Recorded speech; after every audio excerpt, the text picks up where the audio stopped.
शक्तियों के विभाजन के संदर्भ में विद्यार्थियों, जहां संघ सूची, राज्य सूची और समवर्ती सूची का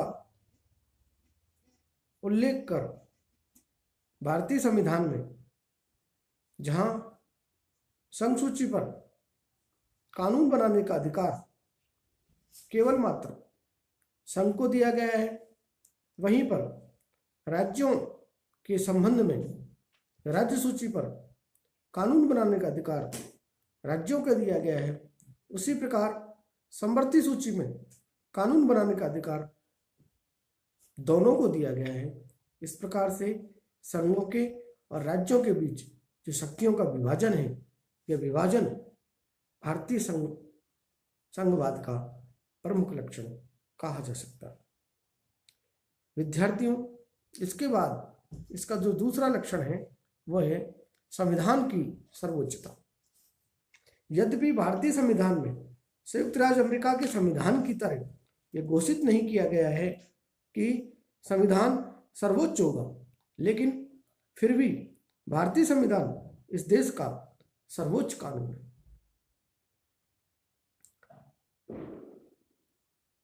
इसके प्रावधान सभी सरकारों पर बाध्यकारी है और केंद्रीय या राज्य सरकार के द्वारा इसका उल्लंघन किसी सूरत में नहीं किया जा सकता। संविधान के इन प्रावधानों के विरुद्ध किसी प्रकार के कानून का निर्माण संभव नहीं है और भारत के राष्ट्रपति, राज्यपाल और अन्य प्रमुख पदाधिकारियों द्वारा संविधान के अनुसार कार्य करने की शपथ भी ली जाती है। संक्षेप में, इस देश में कोई भी शक्ति संविधान से ऊपर नहीं है। विद्यार्थियों, इसके बाद संघीय व्यवस्था का अन्य लक्षण जो है हमें दिखाई देता है वो है स्वतंत्र उच्चतम न्यायालय। भारतीय संविधान के अंतर्गत संविधान के रक्षक के रूप में कार्य करने के लिए एक स्वतंत्र उच्चतम न्यायालय की स्थापना की गई है। संविधान के द्वारा एक सर्वोच्च न्यायालय और राज्यों के उच्च न्यायालय की व्यवस्था की गई है, जिन्हें संघीय संसद या राज्यों की व्यवस्थापिकाओं द्वारा पारित किसी भी ऐसे कानून को असंवैधानिक घोषित करने का अधिकार है जो संविधान के प्रावधानों के विरुद्ध हो। न्यायालय की व्यवस्था संघात्मक शासन के पूर्णतः अनुकूल है। जैसे कि डॉक्टर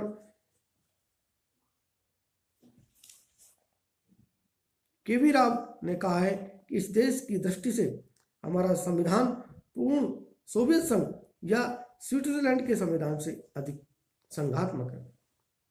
विद्यार्थियों, इसके बाद संघात्मक व्यवस्था का और महत्वपूर्ण लक्षण लिखित और कठोर संविधान का पाया जाना है। विद्यार्थियों, भारतीय संविधान एक लिखित संविधान है और संविधान में संशोधन की दृष्टि से यह कठोर संविधानों की श्रेणी के अंतर्गत आता है।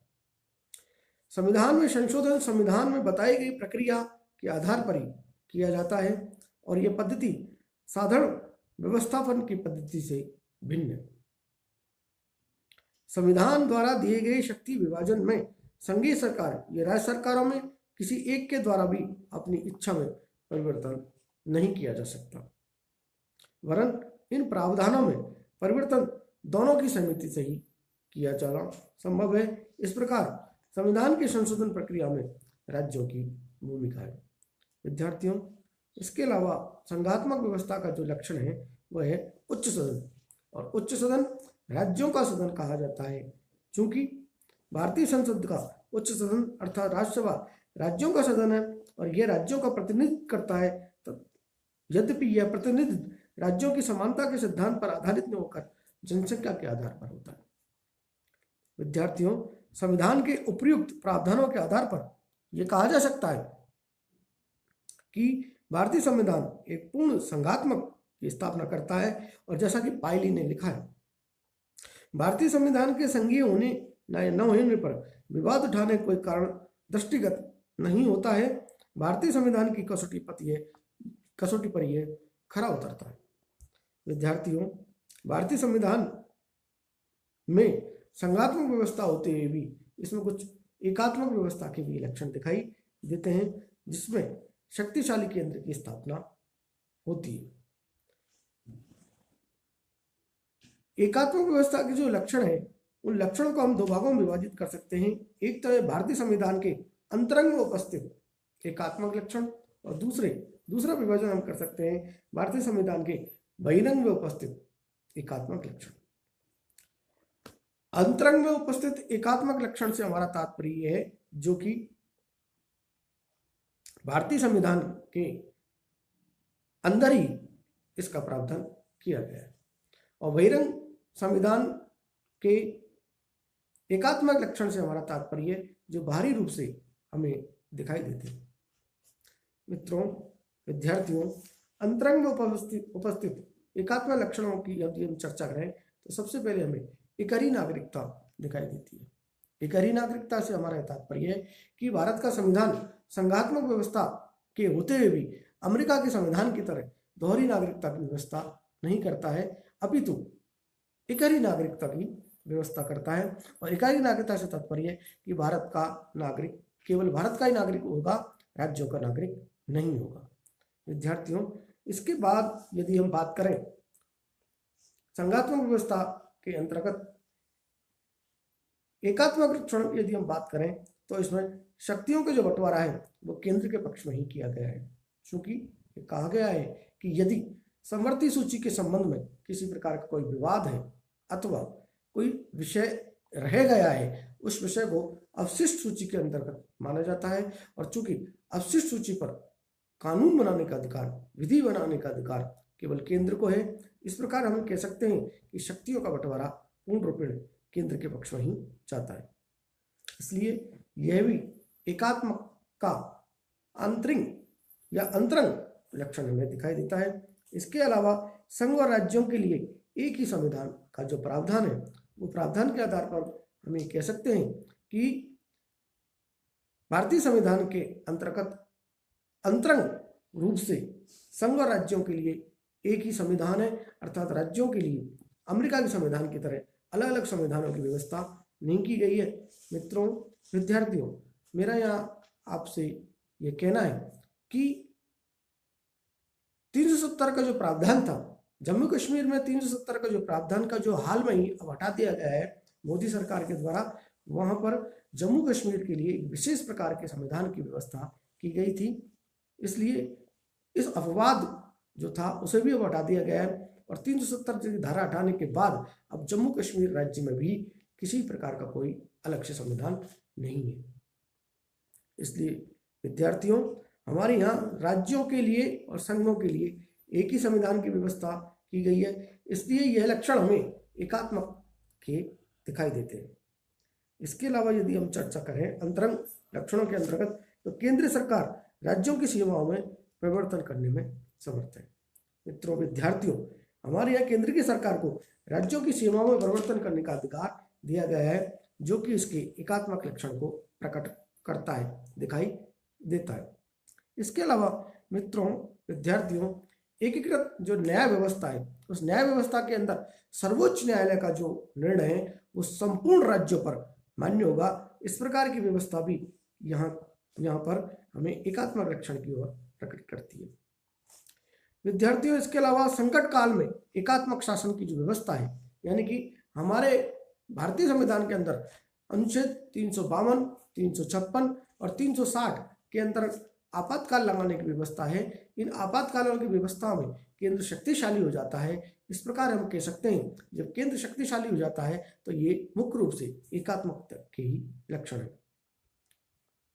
विद्यार्थियों, इसके अलावा यदि हम एकात्मक के लक्षण यदि हम देखें तो राज्यों के अंदर राज्यपालों की जो नियुक्ति की जाती है उस नियुक्ति के संबंध में राष्ट्रपति को अधिकार दिए गए, और राष्ट्रपति केंद्रीय मंत्रिपरिषद की सलाह से, जिसमें अध्यक्ष प्रधानमंत्री होता है, उसके द्वारा ही भारत के अंदर राज्यों के राज्यपालों की नियुक्ति केंद्र के द्वारा किए जाना एकात्मकता के लक्षण को ही दिखाई देती है, दिखाई पड़ती है। विद्यार्थियों, इसके अलावा यदि हम बात करें तो आर्थिक दृष्टि से राज्यों की जो दुर्बल स्थिति है उसका मुख्य कारण भी केंद्र का अधिक शक्तिशाली होना है, केंद्र के एकात्मक लक्षण को प्रकट करता है, क्योंकि योजना आयोग के द्वारा जो भी राज्यों को मदद दी जाती है, वर्तमान में ये नीति आयोग ने इसका स्थान ले लिया है। तो नीति आयोग के द्वारा राज्यों को जो भी आर्थिक सहायता दी जाती है वो केंद्र के पर ही निर्भर है। इससे ये विदित होता है, इससे ये लक्षण प्रकट होता है कि यहाँ पर एकात्मक के लक्षण दिखाई देते हैं। इसके अलावा मित्रों, विद्यार्थियों, राज्यों को राज्यसभा में समान प्रतिनिधित्व नहीं दिया गया है, बल्कि जनसंख्या के आधार पर प्रतिनिधित्व दिया गया है। इससे हम कह सकते हैं कि यहाँ पर राज्यों के अंतरंग संबंध के अंदर एकात्मक लक्षण दिखाई देते हैं। विद्यार्थियों, इसके अलावा राज्य की विधानमंडलों द्वारा पारित विधेयक राष्ट्रपति की स्वीकृति के लिए निर्धारित किए जाते हैं। इसके अलावा और भी यदि हम बात करें तो केंद्र और राज्यों के मध्य जो मतभेदों का निवारण है, उस निवारण के अंदर उच्चतम न्यायालय के निर्णय ही मान्य होते हैं। इस आधार पर हम कह सकते हैं कि यह भी एकात्मक के लक्षण है। विद्यार्थियों, इसके अलावा यदि हम एकात्मक के लक्षणों की चर्चा करते हुए आगे बढ़ें तो भारतीय संविधान के अंतर्गत बहिरंग संबंधों के अंदर एकात्मक जो तत्व हैं, उन तत्वों के अंदर यदि हम चर्चा करें तो पहला है प्रधानमंत्री का चमत्कारी व्यक्तित्व, योजना आयोग के अलावा राष्ट्रीय विकास परिषद, मुख्यमंत्री पर भ्रष्ट आचरण के आरोप और जांच में केंद्रीय एजेंसियों की जो भूमिका, सीबीआई, सीडी इत्यादि के संदर्भ में हम कह सकते हैं कि भारतीय संविधान के अंतर्गत ये बहिरंग तत्व एकात्मक के लक्षण है। विद्यार्थियों, इसके अलावा भी भारतीय संघवाद की जो नेचर है, जो प्रकृति है, इसके बारे में हम अगली वीडियो में चर्चा करेंगे। तब तक के लिए धन्यवाद। विद्यार्थियों नमस्कार। आज हम संघीय व्यवस्था की प्रकृति,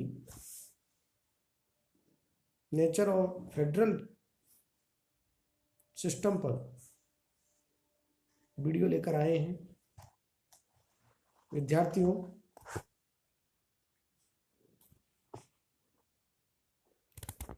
फेडरल सिस्टम क्या है, इसको आज समझेंगे। संविधान के द्वारा भारत के लिए एक संघात्मक व्यवस्था की स्थापना की गई है, लेकिन संविधान में कहीं पर भी संग्रह शब्द का प्रयोग नहीं किया गया, बल्कि इसके स्थान पर राज्यों के संघ का प्रयोग किया गया है। संविधान के प्रथम अनुच्छेद में ये कहा गया है कि भारत राज्यों का एक संघ होगा। प्रारूप समिति के अध्यक्ष डॉक्टर अंबेडकर ने राज्यों के संघ शब्दावली के महत्व को स्पष्ट करते हुए बताया कि यद्यपि भारत एक संघराज्य है, लेकिन यह संघराज्य किसी भी प्रकार के पारस्परिक समझौते का परिणाम नहीं है, और संघराज्य समझौते का परिणाम न होने के कारण किसी भी राज्य को संघ से अलग होने का अधिकार नहीं है। विद्यार्थियों, भारत में संघात्मक व्यवस्था को अपनाने के क्या कारण रहे, इसको हम समझेंगे कि संविधान के द्वारा क्षेत्र के आधार पर शक्तियों के केंद्रीकरण या विभाजन की जो स्थिति अपनाई जाती है, और उसके आधार पर दो प्रकार की शासन व्यवस्थाएं होती है। पहली एकात्मक शासन और दूसरी संघात्मक शासन। यद्यपि भारत में कुछ लाख जनसंख्या और भाषा, धर्म और संस्कृति के आदि के प्रसंग में लगभग एक ही स्थिति वाला देश होता है, तो इस देश में भारत क्षेत्र और जनसंख्या की दृष्टि से बहुत अधिक विशाल, स्वतंत्रता प्राप्ति के समग्र लगभग 35 करोड़ और आज लगभग 1 अरब 30 करोड़ जनसंख्या इस देश की है। इसके अतिरिक्त भारत धर्म, जाति, भाषा, संस्कृति, आचार विचार की दृष्टि से बहुत अधिक विविधताओं वाला देश है।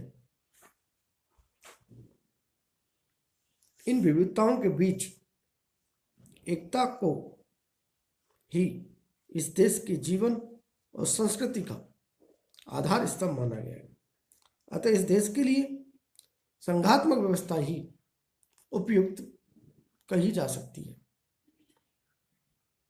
मित्रों, इस संघात्मक व्यवस्था के क्या लक्षण हैं, इसको हम समझने का प्रयास करेंगे कि संघात्मक व्यवस्थाओं के लक्षण यदि हम कहें तो यहाँ पर पहला लक्षण हमें दिखाई देता है शक्तियों का विभाजन। विद्यार्थियों, शक्तियों के विभाजन के संबंध में हम ये कहें कि यहाँ पर 3 प्रकार की सूचियाँ हमारे संविधान के अंदर बनाई गई है। पहली सूची संघ सूची है, दूसरी सूची राज्य सूची है और तीसरी सूची समवर्ती सूची है। संघ सूची के अंदर वो विषय रखे गए हैं